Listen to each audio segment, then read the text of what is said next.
All of your investigation, sir, led up to the fact that you were going to meet with Lindsay 2 months ago, 2 months prior to our beginning this 5-week triple murder trial. Is that fair? That's true. And you told this jury that you wanted to establish a rapport with this kid? Yes. Do you think for 1 minute, when you're trying to put her in jail for her life, that she wants to talk to you and have a rapport? Next question. Did you establish a rapport? You've already decided how you feel about Lindsay Clancy. Nearly everyone has. So let's not talk about her. Let's talk about the one person in this story who wasn't even inside the house that night. And why, more than 3 years later, thousands of strangers are still convinced he's hiding something. His name is Patrick Clancy. He's the father of the 3 children who died. And depending on which corner of the internet you wander into, he's either the most sympathetic figure in this entire tragedy or the man who somehow engineered it and walked away clean. Here's the problem with that second theory. Every piece of verifiable evidence, the surveillance footage, the phone records, the receipts, the sworn testimony, even the strategy of Lindsay Clancy's own defense team, points the other way.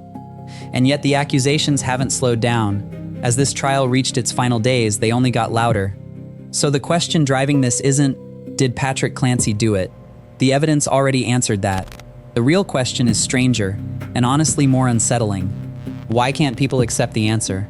And why did the one man who finally stood up to defend him, publicly, on national television, turn out to be the last person on earth you'd expect? Stay with me, because that name matters. You know the outline. January 24th, 2023. A home on Summer Street in the coastal town of Duxbury, Massachusetts. Lindsay Clancy, a labor and delivery nurse, strangled her 3 children, 5-year-old Cora, 3-year-old Dawson, and 8-month-old Callan, using exercise bands. Cora and Dawson were pronounced dead soon after. Baby Callan died days later at Boston Children's Hospital. Lindsay then attempted to take her own life, and survived, left partially paralyzed. None of that is in dispute. Not by the prosecution, not by the defense, not even by Lindsay Clancy herself. Her lawyers have never argued that she didn't do it. Their argument is about why. That she was in the grip of postpartum psychosis and shouldn't be held criminally responsible. Prosecutors argue the opposite, that she planned it and understood that it was wrong. That's the case you already know. Here's the part that's been quietly rewriting itself online. But before we get to what the internet did to Patrick Clancy, you need to understand who Patrick Clancy actually is, because the contrast is the whole story. Days after losing all 3 of his children, Patrick did not lash out. In a public statement posted to a fundraising page, one that would go on to raise more than $1 million from over 15,000 people, he asked the public to do something almost impossible. He asked them to forgive Lindsay, as he had. He wrote about each of his children by name. He called his infant son Callan his little hero. Later, speaking to The New Yorker, he summed up his view of his wife in one sentence. He said he wasn't married to a monster. He was married to someone who got sick. Then he took the witness stand. Patrick was called as a witness for the prosecution, and he sat for 2 days, walking the court through the life of his family and the worst hours of it. That is not the behavior of a man hiding from scrutiny. That is a man who submitted himself to the most adversarial process our justice system has. And still, somewhere in the months after the killings, a second trial started, not in a courtroom, on phone screens, across TikTok, in comment sections, in reaction videos. A community of amateur investigators decided the official story was too simple, and they turned on Patrick. They scrutinized what he wore the night he came home. They replayed his 911 call and dissected his tone. They studied his body language on the stand. And when it emerged during the trial that Patrick had quietly remarried and moved to New York, that became their Exhibit A, proof, in their eyes, of a man who had moved on too easily. Reporting from outlets including CNN and Boston. Com documented this groundswell directly, describing armchair investigators fixating on what one report called irrelevant minutia and building elaborate theories out of it. Some of those theories crossed a hard line, asserting as established fact that Patrick had drugged his wife or harmed the children himself. We are not going to repeat those specific claims as though they carry weight, because here is what the evidence actually shows. According to the evidence presented publicly in the case, Lindsay Clancy was the only adult in that home when investigators believed the children were attacked. Patrick had left the house shortly after 5 o'clock that evening, and he didn't leave on a whim. He left because Lindsay asked him to go pick up takeout food and a prescription. That's not internet speculation. That account traces back to prosecutors and to Patrick's own testimony. And his movements after he left aren't a matter of taking anyone's word. They're documented. Surveillance video, phone records, and receipts corroborate where he went. First to a CVS, then to collect the food. A former New York City chief of detectives, Ken Corey, explained the logic plainly to CNN.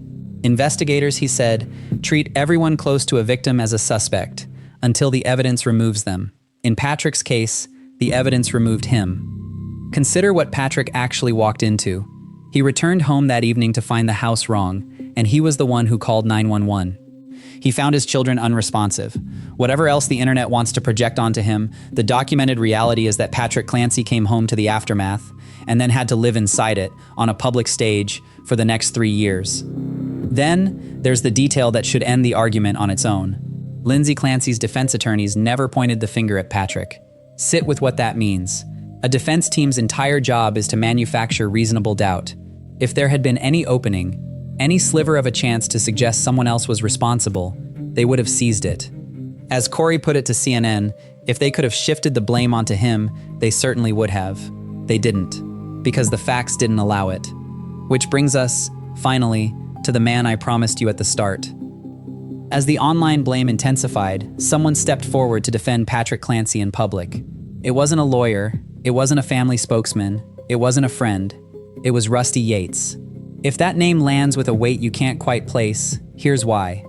Rusty Yates is the ex-husband of Andrea Yates, the Texas mother who in 2001 drowned all 5 of her children during a severe psychotic episode and was ultimately found not guilty by reason of insanity. It remains one of the most infamous cases of maternal mental illness in American history. And in the years afterward, Rusty Yates himself became a target of enormous public blame. So when Yates sat down with Chris Cuomo on News Nation and was asked directly whether anything about the Clancy case gave him doubts about Patrick's role, his answer was flat and immediate. No, not at all. He said he saw no evidence that Patrick knew about or was in any way involved in the deaths. But it's what Yates said next that cuts to the heart of all of this. He described how the online scrutiny today is far more intense and far more vicious than anything he faced back in 2001. And he described the way people reach for simple explanations when a tragedy is too painful to sit with. When something is this unbearable, blaming the surviving parent hands people a villain. And a villain feels safer than the truth being that this can happen inside an ordinary loving family, and that no one saw it coming. Here is a man who lost his own 5 children, who was blamed by strangers, watching another father go through a version of the same thing. When Rusty Yates says the accusations against Patrick Clancy are baseless, he isn't guessing, he's recognizing it. It's worth stepping back to understand what this trial has actually been fighting about, because it was never the who, it was the mind. The defense built its case around postpartum psychosis, a rare but severe illness tied to the hormonal upheaval, the sleep deprivation, and the stress that can follow childbirth. Their centerpiece witness was Dr. Philip Resnick, a forensic psychiatrist who has testified in some of the most well-known cases in the country, including the Andrea Yates trial. Resnick supported the view that Lindsay was psychotic at the time she killed her children. The prosecution answered with its own expert, Dr. Gregory Saidhoff, a forensic psychiatrist connected to the FBI's Behavioral Analysis Unit. Saidhoff told the jury he did not believe her account of a voice commanding her to kill. His reasoning was specific. The voice she described, he said, never told her how to do it, or where, or in what order, which, to him, suggested she remained in control. He acknowledged she had suffered significant side effects from her medication, but he maintained she could still tell right from wrong. 2 experts, the same woman, opposite conclusions. That, not Patrick Clancy, is the real battleground of this case. It comes down to 12 jurors deciding which reading of Lindsay Clancy's mind they believe. So why do the accusations against Patrick persist, when the evidence is this clear? Researchers who study this gave CNN a framework worth sitting with. People are most vulnerable to conspiracy thinking when they hold a lot of information about a subject, but very little trust in the institutions handling it. True crime audiences are, almost by definition, high information. They've absorbed every detail. And trust in the systems that investigate and prosecute these cases is not exactly at a high point. Put those 2 things together, and a documented, evidence-backed conclusion starts to feel too easy, as if it must be concealing something. There's also the discomfort. Accepting the official account means accepting that a mother with no history of violence could do this, and that the people who loved her, including a husband who by every account adored her, might not have been able to stop it. That is a terrifying thing to believe. Blaming Patrick, as backwards as it is, restores a world where there's a clear bad guy and a clean reason. But comfort is not evidence, and the theories now carry a real-world cost. As the trial moved toward its conclusion, legal commentators began raising a possibility that should give the loudest accusers pause. Because so many of these claims are stated not as questions but as flat assertions of fact, that Patrick did this specific thing, that he committed this specific act. An attorney speaking to News Nation noted that Patrick Clancy could potentially have grounds to pursue defamation claims against specific individuals who have made those factual accusations. That is the line between commentary and liability. Wondering aloud is one thing. Publishing to an audience that a named man drugged or harmed someone when the evidence places him miles away buying dinner is another. The people most certain they're exposing a cover-up may be the ones most exposed themselves. And all of this is happening against a clock that is nearly out. As of the final week of testimony, both sides have rested. Over the course of the trial, the jury heard from more than 80 witnesses. Closing arguments are set to be delivered, and then the case goes to the jury. There's one late development worth flagging.